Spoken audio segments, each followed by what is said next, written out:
ভেনেজুয়েলায় মার্কিন সামরিক অভিযানে প্রেসিডেন্ট নিকোলাস মাদুরোকে তুলে নেওয়ার ঘটনায় এবার আনুষ্ঠানিক প্রতিক্রিয়া জানালো ভারত। নয়াদিল্লিতে এক অনুষ্ঠানে ভারতের পররাষ্ট্রমন্ত্রী জয়শঙ্কর এ বিষয়ে গভীর উদ্বেগ প্রকাশ করেন।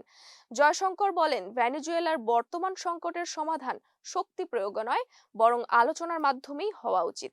তিনি সংশ্লিষ্ট সব পক্ষকে সংযম দেখানোর আহ্বান জানিয়ে বলেন, এমন একটি সমাধানে পৌঁছাতে হবে যা ভেনেজুয়েলার জনগণের কল্যাণ ও নিরাপত্তা নিশ্চিত করবে। ভেনেজুয়েলার সঙ্গে ভারতের দীর্ঘদিনের বন্ধুত্বপূর্ণ সম্পর্কের কথা উল্লেখ করে জয়শঙ্কর বলেন, ভারত চায় দেশটির মানুষ এই অস্থির পরিস্থিতি থেকে শান্তিপূর্ণভাবে বেরিয়ে আসুক। লুক্সেমবার্গের উপপ্রধানমন্ত্রী ও পররাষ্ট্রমন্ত্রী জেভিয়ার বেট্টেলের সঙ্গে বৈঠকের সময় এই মন্তব্য করেন তিনি। এর আগেও ভারতের পররাষ্ট্র মন্ত্রণালয় ভেনেজুয়েলা ইস্যুতে আলোচনার মাধ্যমে শান্তিপূর্ণ সমাধানের আহ্বান জানিয়েছিল।